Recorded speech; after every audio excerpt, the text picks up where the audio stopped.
Bitcoin, you already use Bitcoin smart contract because even you only have, let's say you have some Bitcoin in your so-called Bitcoin address, right? So under the hood is actually running this smart contract. Okay, so-called, if you're starting with one, usually it's called the pay to public hash. Okay, so the address is a hash of the public key. So you actually already executed some Bitcoin smart contract. Probably you've not thought about it that way, but every Bitcoin transaction consists of Bitcoin smart contract. Okay, so in this, I think in today's world, number one use case is so-called Bitcoin address, called pay to public hash. So this is also very simple. If you rewrite it using sCrypt, not in Bitcoin script, so it will look like this. So hopefully this is much more readable than just raw script. For somebody, you can Google later on pay to public hash. Bitcoin script is not very readable. Okay, so hopefully this is much. Basically, you do two things. When you unlock from your Bitcoin address, you do two things. You give it a signature and a public key. So in the contract that's run by the miners, you only check two things. First, does the public key hashes to your address? Okay, and also does the signature match the public key? Right. So make sure you know the private key. So if both assertions pass, then you are allowed to move the coins that you own. Okay. To give another example to see, hey, why do you want to sCrypt? Okay, so you probably heard about this technique called the bit VM. So it allows you to do, let's say, trust minimized bridge among other use cases. So on the right, we have that, I rewrite it in sCrypt, but the original Bitcoin script implementation is on the left. I hope you can see the difference. We don't have to get on all the detail, but from this just very high level, just first glance, I hope you can appreciate, hey, why do we need something like on the right, which is sCrypt, versus something pretty much nobody can understand. I mean, it's like gibberish if you are not used to very low level machine code or assembly like. Okay.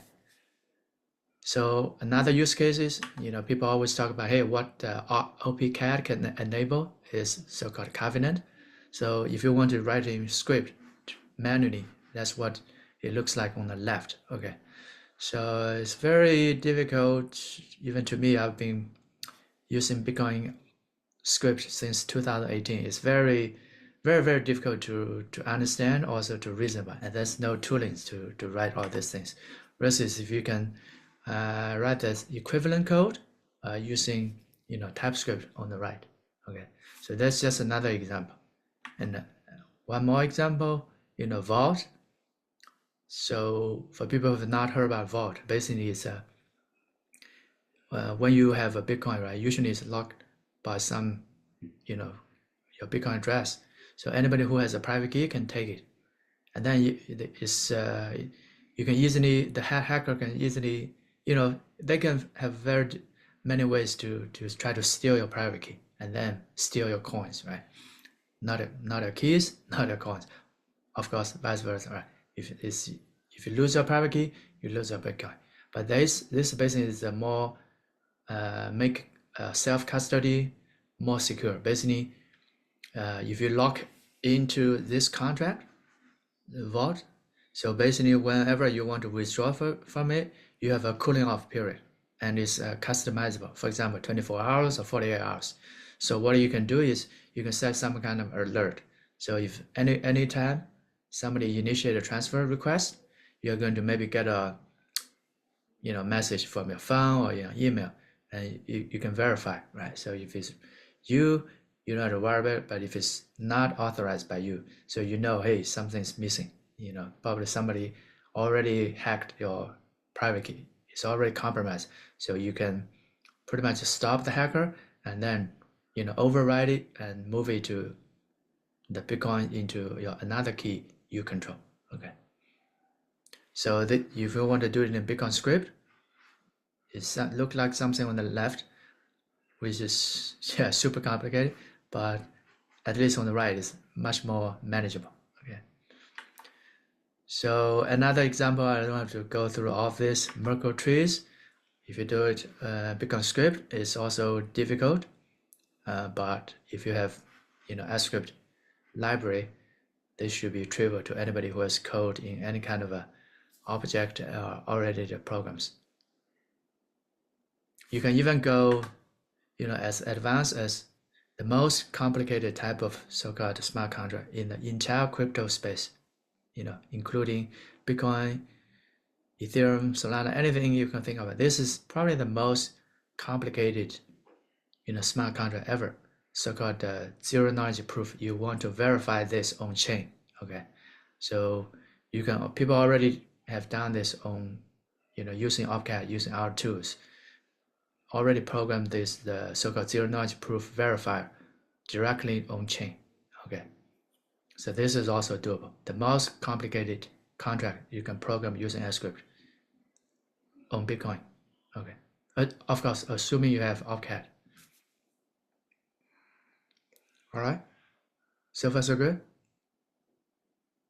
Okay, so I think we talk about let's say the standard way you can use sCrypt to program arbitrarily complex, as complicated as, let's say, zero knowledge proof type of a smart contract.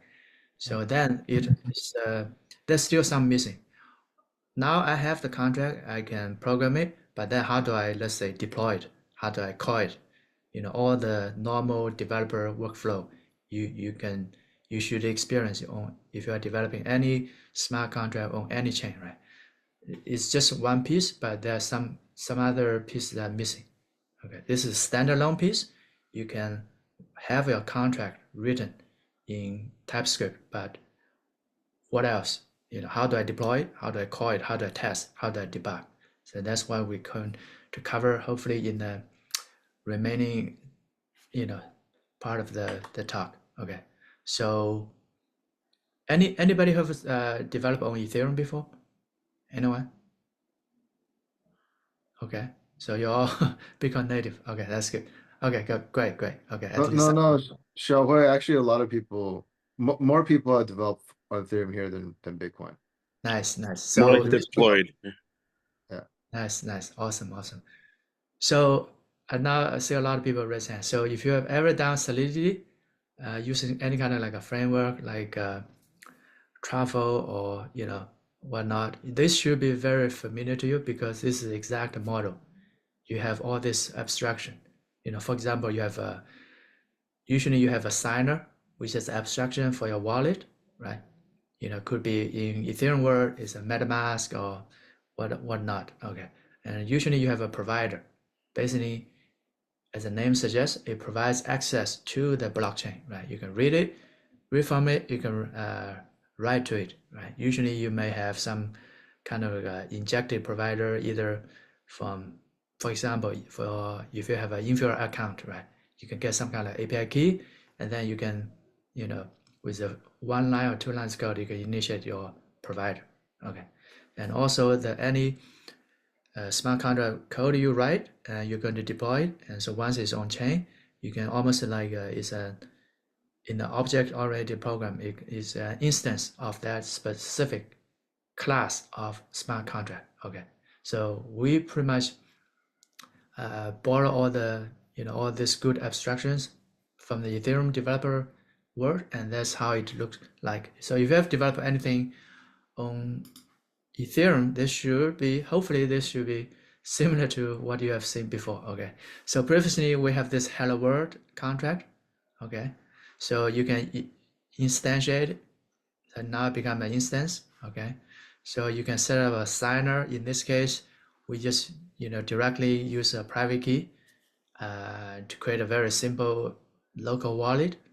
So you have a signer instance, you have a the contract instance, and then what you can do next, you connect these two, and then once you connect is how do you deploy to the Bitcoin blockchain?